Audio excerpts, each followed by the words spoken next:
Hi, this is Bhaskar. I'm hanging out with lovely Lady Uma by this beautiful Lachine lake. And I'm also have my beautiful friend, this gorgeous white duck with me. I wonder if you can see her. So lovely. We've been hanging out together now for a while. And this beautiful duck reminds me of the story that I learned from S N Goenka, a teacher of Vipassana. The story goes like this. There were these two boys who were best of friends, and they were very poor, so they made their livelihood out of begging. And one of the boys was birth blind. So one day, the birth blind boy, he becomes sick. So his friend says, "Don't worry, you take rest. I'll go and I'll beg for the both of us." So he goes from house to house, collecting all the trinkets like he normally does.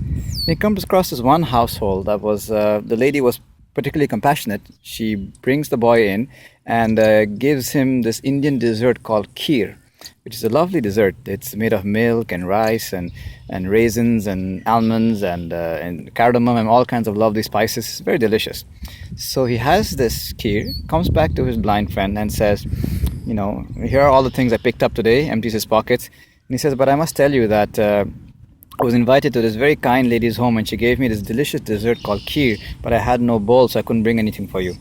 And his friend said, "Doesn't matter about that. Tell me, what is this kheer you talk about? I've never heard of such a thing." So his friend says, "Oh, you don't know kheer? Kheer is so delicious. It's white." "White?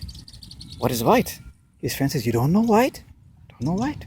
Okay, so his friend very compassionately runs outside and tries to find something that's white, and he finds a duck just like this one. And he catches this duck, brings the duck home, and says, "This is white." So his blind friend says, "This is white?" So very sincerely, he feels the duck very carefully and feels the belly of the duck and says, "Oh, I understand what white is. White means soft." "Hey, what white means soft?" says his friend. Okay, said the blind boy. Let me try again. So very sincerely, double effort, he goes back to the duck and again feels very, very carefully the beak, the head, the neck, all the plume, all the way to the tail. And then he says, "Oh yeah, now I know what white is. White means crooked." And his friend says, "What crooked?" So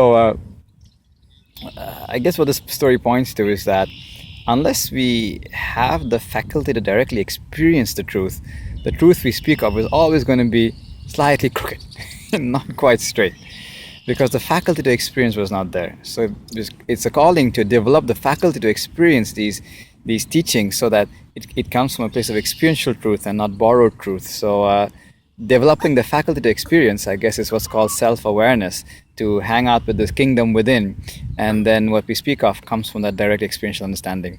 So may we all speak straight truth and not crooked truth. Much love.